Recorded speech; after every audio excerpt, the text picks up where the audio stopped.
चला सुरुवात करूया. सगळ्यात आधी आपण बघूया न्यायमूर्ती महादेव गोविंद रानडे यांच्याविषयी आपण संपूर्ण माहिती या व्हिडिओमध्ये बघू. तर बघा, न्यायमूर्ती महादेव गोविंद रानडे यांचा जो जन्म झालेला होता, यांचा जन्म कधी झालेला होता तर 18 जानेवारी 1842 रोजी यांचा जन्म झालेला होता.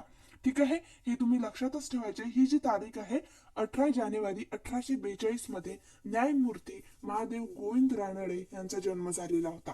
ठीक आहे, तुम्ही लक्षात ठेवायचं आहे. प्रत्येक समाज सुधारकांचा जन्म आणि मृत्यू आपल्याला माहित असायला पाहिजे, कारण की खूप महत्वाचं असतं. एखादा प्रश्न आपल्याला गेस करण्यासाठी खूप महत्वाचं असतं एखाद्या समाज सुधारकांचा जन्म आणि मृत्यू माहित असणं, कारण की आपल्याला एक्झाम मध्ये चळवळी किंवा एखादं समाजकार्य किंवा किंवा किंवा एखाद्या संस्थेची स्थापना असे वगैरे प्रश्न पडले तर आपल्याला जर एखाद्या समाज सुधारकांचा जन्म आणि मृत्यू हे जे तारखा आणि वर्ष जर माहित असले ना, तर आपण गेस सुद्धा करू शकतो की हे समाज सुधारक यावेळेस होते की नाही वगैरे, असं आपण गेस करू शकतो. त्याच्यामुळे आपल्याला प्रत्येक समाज सुधारकांचा जन्म आणि मृत्यू ही जी तारीख आहे आपल्याला माहित असायला पाहिजे. ठीक आहे, त्याच्यामुळे तुम्ही लक्षात ठेवायचं आहे. यांचा जन्म झालेला होता 18 जानेवारी 1842 रोजी नाशिक जिल्ह्यातील निफाड या गावी यांचा जन्म झालेला होता. बघा, प्रत्येक समाज जोड्या लावा फॉर्मॅट मध्ये खूपदा प्रश्न विचारले गेलेले आहेत. एका साईडनी समाज सुधारकांची नावे दिलेली असते आणि दुसऱ्या साईडनी त्यांचं जन्म ठिकाण सुद्धा दिलेलं असतं किंवा त्याच्याच जागेवर मूळ गाव सुद्धा दिलेलं असतं. त्याच्यामुळे तुम्ही लक्षात ठेवायचं आहे. ठीक आहे, तर याने नाशिक जिल्ह्यातील निफाड या गावी यांचा जन्म झालेला होता आणि रानडे यांच्या वडिलांचे नाव गोविंद. बघा, न्यायमूर्ती महादेव गोविंद रानडे यांचे जे आहे वडिलांचे नाव गोविंद आणि आईचे नाव गोपिकाबाई होते. बघा, त्यांच्या आई वडिलांचे सुद्धा आपल्याला नाव माहित असणं गरजेचं आहे. ठीक आहे, त्यांच्या वडिलांचे नाव होते गोविंद आणि आईचं नाव होतं गोपिकाबाई. नंतरचा पॉइंट बघा, न्यायमूर्ती रानडे यांनी प्राथमिक शिक्षण हे कोल्हापूर या ठिकाणाहून पूर्ण केलेले होते.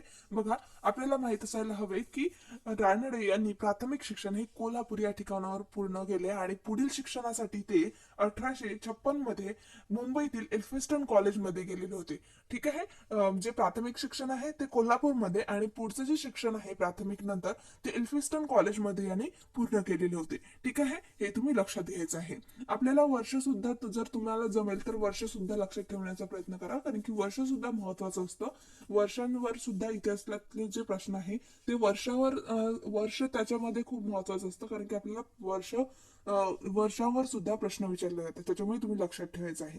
नंतर बघा, 1862 मध्ये इतिहास व अर्थशास्त्र या विषयामध्ये त्याने BA ची परीक्षा सुद्धा उत्तीर्ण केलेली होती. बघा, त्या काळामध्ये एखादी परीक्षा म्हणजे BA ची परीक्षा वगैरे उत्तीर्ण करणं खूप महत्वाचं होतं. यांनी फर्स्ट क्लासमध्ये BA ची परीक्षा उत्तीर्ण केलेली होती.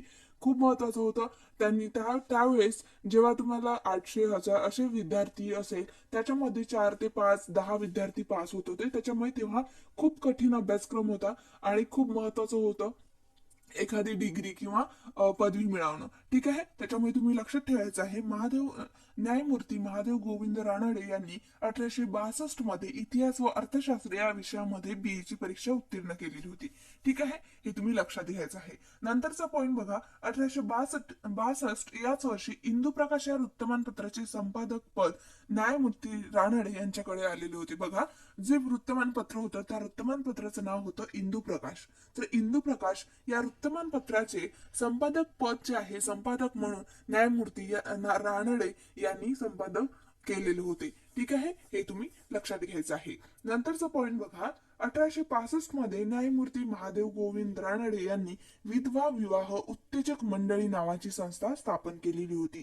बघा, ही संस्था खूप महत्वाची आहे एक्झामच्या दृष्टीने. या संस्थेवर वारंवार प्रश्न विचारले गेलेले आहेत.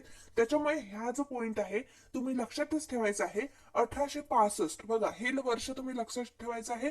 1865 मध्ये न्यायमूर्ती महादेव गोविंद रानडे यांनी विधवा विवाह उत्तेजक मंडळी नावाची संस्था स्थापन केलेली होती. आणि खूप महत्वाचे आहे, हा जो पॉइंट आहे खूप महत्वाचा आहे, तुम्ही लक्षातच ठेवायला हवा. नंतरचा पॉइंट बघा, 1866 मध्ये मुंबई विद्यापीठाचे पहिले भारतीय फेलो म्हणून ब्रिटिश शासनाने न्यायमूर्ती रानडे यांची नेमणूक केलेली होती. हा सुद्धा अत्यंत महत्वाचा पॉइंट आहे, कारण की मुंबई विद्यापीठाचे पहिले भारतीय फेलो म्हणून ब्रिटिश शासनाने यांची नेमणूक केलेली होती. ठीक आहे, खूप महत्वाचं आहे. आणि याच वर्षी म्हणजेच 1866 याच वर्षी न्यायमूर्ती मूर्ती रानडे यांनी LLB करता प्रवेश सुद्धा घेतलेला होता. ठीक आहे, हे सगळे पॉइंट तुम्ही लक्षात ठेवण्याचा प्रयत्न करा, महत्वाचे आहेत. आणि या व्हिडिओमध्ये मी तुम्हाला ठळकच पॉइंट दिलेला आहे, म्हणजे खूप असे काही पॉइंट नाहीये की तुम्हाला लक्षात राहणार नाही. हे जे ठळक पॉइंट आहे हे एक्झाम ओरिएंटेड आहे, एक्झाम मध्ये विचारले गेलेले आहेत. आणि हे सगळे तुम्ही पॉइंट व्यवस्थित लक्षात ठेवायचे आहे आणि सगळे पॉइंट्स लक्षात ठेवायचे आहे, जेणेकरून तुम्हाला जर एक्झाम मध्ये प्रश्न पडला तर तो सॉल्व्ह करता येणार. ठीक आहे, नंतर बघा बघा मी सांगायचं विसरले, तर यांचा जो जन्म झालेला होता, बघा मी तुम्हाला व्यवस्थित इथे सांगते. बघा यांचा जन्म झालेला होता, कधी झालेला होता, तर 18 जानेवारी 1842 मध्ये यांचा जन्म झालेला होता.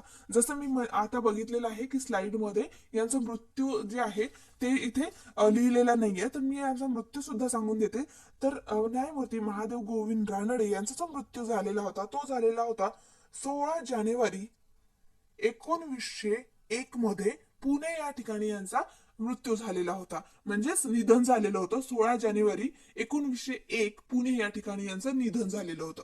ठीक आहे, हे तुम्ही लक्षात ठेवायचं आहे. मी थोडी विसरले या स्लाइड मध्ये ऍड करायचं, तर हे तुम्ही थोडं लक्षात घ्या. आणि जर तुम्हाला वाटलं तर तुम्ही नोट डाऊन सुद्धा करू शकता. ठीक आहे, बघा आपण हा पॉइंट बघितलेलाच होता. 1866 मध्ये मुंबई विद्यापीठाने यांना पहिले भारतीय फेलो म्हणून ब्रिटिश शासनाने यांची नेमणूक केलेली होती. हा पॉइंट आपला झालेला होता. नेक्स्ट पॉइंट बघूया. नेक्स्ट पॉइंट जो आहे तो दिलेला आहे की 1868 मध्ये इल्फिस्टन महाविद्यालयामध्ये ते इतिहास व इंग्रजी विषय शिकवू लागलेले होते. बघा, इल्फिस्टन कॉलेजमध्ये यांनी इतिहास व इंग्रजी विषय यांनी शिकवलेले होते, हे तुम्ही लक्षात घ्यायचं आहे. नंतरचा पॉइंट बघा. 1871 मध्ये पुणे येथील सार्वजनिक सभेची स्थापना करण्यामध्ये न्यायमूर्ती रानडे यांनी महत्वपूर्ण भूमिका बजावली होती. बघा, कोणते समाज सुधारक एखाद्या संस्थेची स्थापना करतात किंवा एखाद्या सभेची स्थापना करतात, हे सगळे जे आहे ना आपल्याला माहितच असायला हवे. याच्यावर वारंवार प्रश्न विचारले गेलेले आहेत. प्रत्येक परीक्षेमध्ये एक प्रश्न पडतोच, वारंवार प्रश्न विचारले गेलेले आहेत या सगळ्या गोष्टीवर. त्याच्यामुळे तुम्ही लक्षात ठेवायचं आहे की पुणे या ठिकाणी सार्वजनिक सभेची स्थापना करण्यामध्ये न्यायमूर्ती रानडे यांचा महत्वपूर्ण सहभाग होता, भूमिकेने महत्वपूर्ण भूमिका बजावली होती. ठीक आहे, हे तुम्ही लक्षात घ्यायचं आहे. नंतरचा पॉइंट बघा. 31 मार्च 1876 रोजी न्यायमूर्ती रानडे, आत्माराम पांडुरंग, डॉक्टर रा गो भंडारकर आणि इत्यादी मंडळींनी मिळून मुंबई येथे प्रार्थना समाजाची स्थापना केलेली होती. बघा, प्रार्थना समाज या संस्थेची यांनी स्थापना केलेली होती. कोणी कोणी मिळून? न्यायमूर्ती रानडे, आत्माराम पांडुरंग, भंडारकर इत्यादी मंडळींनी आणि इतरही मंडळी होती, त्या सगळ्या मंडळींनी मुंबई येथे प्रार्थना समाज या संस्थेची स्थापना केलेली होती. हा सुद्धा पॉइंट खूप महत्वाचा आहे. नंतर बघा, भारतीय सामाजिक परिषद या महत्वपूर्ण संस्थेची स्थापना सुद्धा न्यायमूर्ती रानडे यांनी केलेली होती. बघा इथे बघा, भारतीय सामाजिक परिषद या महत्वपूर्ण संस्थेची स्थापना सुद्धा न्यायमूर्ती रानडे यांनी केलेली होती. महत्वाचं आहे, तुम्ही लक्षात घ्या. नंतरचा पॉइंट बघा. नंतरच्या पॉइंट मध्ये हे दिलेलं आहे की 11 मे 1878, बघा 11 मे 1878 मध्ये पुणेमधील हिराबाग या ठिकाणी न्यायमूर्ती रानडे यांच्या पुढाकाराने देशातील पहिले साहित्य संमेलन भरवण्यात आलेले होते. खूप महत्वाचा आहे हा पॉइंट. 11 मे 1878 मध्ये पुणे या ठिकाणी न्यायमूर्ती रानडे यांच्या पुढाकाराने देशातील पहिले साहित्य संमेलन भरवण्यात आलेले होते. आणि या पहिल्या साहित्य संमेलनाचे अध्यक्षपद जे आहे ते न्यायमूर्ती महादेव गोविंद रानडे यांनीच भूषवलेले होते. हा जो पॉइंट आहे खूप महत्वाचा पॉइंट आहे, व्हेरी इम्पॉर्टंट पॉइंट आहे, तुम्ही लक्षातच ठेवायचं आहे. त्याचबरोबर 1885 मध्ये दुसरे साहित्य संमेलन पुणे याच ठिकाणी, बघा पहिलं सुद्धा साहित्य संमेलन पुणे याच ठिकाणी होतं आणि दुसरं सुद्धा साहित्य संमेलन जे 1885 मध्ये भरवण्यात आलेलं होतं ते दुसरे साहित्य संमेलन हे सुद्धा पुणे याच ठिकाणी भरवण्यात आलेले होते.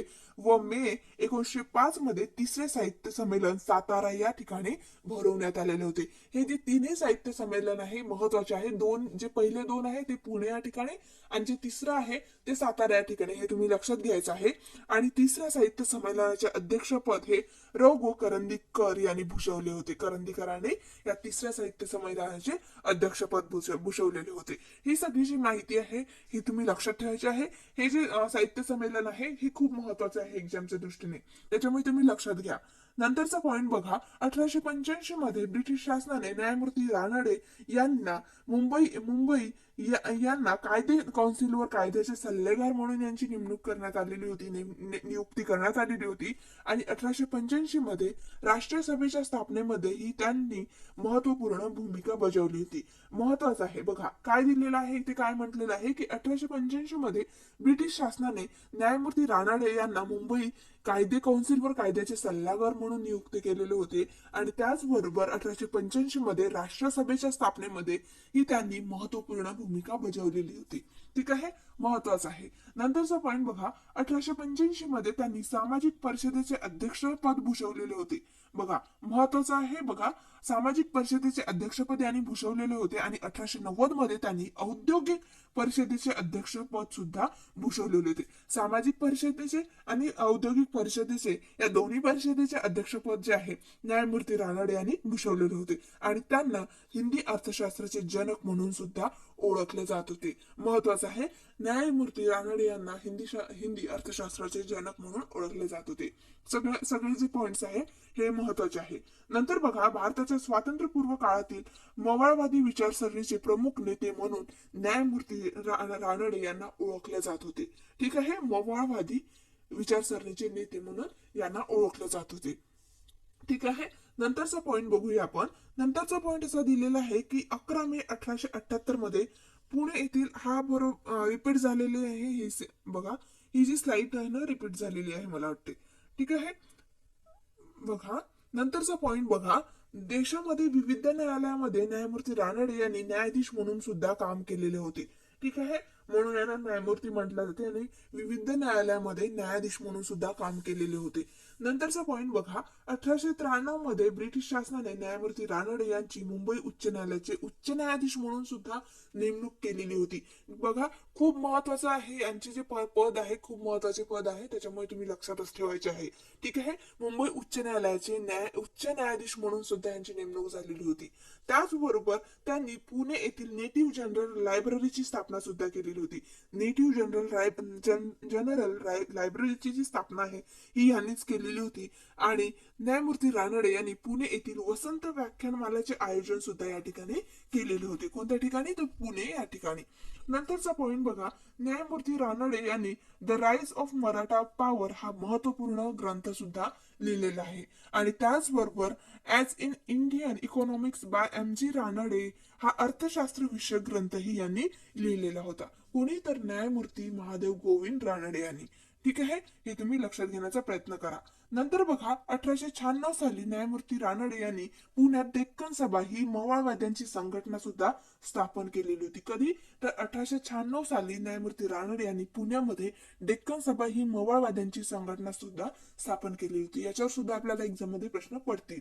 नंतरचा पॉइंट बघा, राजकारण, अर्थकारण, समाजकारण व धर्मकारण हे घटक एकमेकांना पूरक आहे असे मत न्यायमूर्ती महादेव गोविंद रानडे यांचे होते. ठीक आहे, हे तुम्ही लक्षात घ्यायचं आहे. नंतरचा पॉइंट बघा एखाद्या समाज सुधारकांचे काय मत आहे. ठीक आहे, हे आपल्याला लक्षातच असायला हवे. त्याचबरोबर एखाद्या समाज सुधारकांना कोणी उद्देशून काय म्हटलं हे सुद्धा आपल्याला लक्षात असायला हवं. त्याच्यामुळे हे पॉइंट्स तुम्ही लक्षात ठेवण्याचा नक्की प्रयत्न करायचा आहे. नंतरचा पॉइंट बघा, न्यायमूर्ती रानडे यांना पश्चिम भारतातील सांस्कृतिक पुनरुज्जीवनाचे प्रेषित असे म्हटले जाते. ठीक आहे, आणि त्याचबरोबर न्यायमूर्ती रानडे यांनी लिहिलेल्या एकेश्वर निष्ठांची कैफियत या ग्रंथामध्ये 39 लेखांचा सुद्धा समावेश आहे. हे तुम्ही लक्षात घ्यायचं आहे. नंतरचा पॉइंट बघा, मराठी ग्रंथोत्तेजक मंडळीची स्थापना सुद्धा यांनी केलेली होती. आणि त्याचबरोबर भारतीय सामाजिक परिषदेची स्थापना सुद्धा यांनी केलेली होती. ठीक आहे, हे जे सगळे पॉइंट्स आहे खूप महत्वाचे आहे एक्झामच्या दृष्टीने. या व्हिडिओमध्ये जेवढे पॉइंट दिलेले आहेत तेवढे तुम्ही पॉइंट लक्षातच ठेवायचे आहे, कारण की एक्झामच्या दृष्टीने अत्यंत महत्वाचे हे पॉइंट्स आहे. आणि जर तुम्हाला काही मिस्टेक असेल तर ते सुद्धा मला कमेंट बॉक्समध्ये कळवा. आणि जर इतर कुठल्या जर टॉपिकवर तुम्हाला व्हिडिओ हवे असतील ती सुद्धा मला कमेंट बॉक्समध्ये कळवा, जेणेकरून जसा वेळ मिळेल तसे मी तुम्हाला ते व्हिडिओ लवकरात लवकर घेऊन येणार. जर तुम्हाला हा व्हिडिओ आवडला असेल तर प्लीज माझ्या चॅनलला सबस्क्राईब करा, व्हिडिओला लाईक आणि शेअर नक्की करा. आणि त्याचबरोबर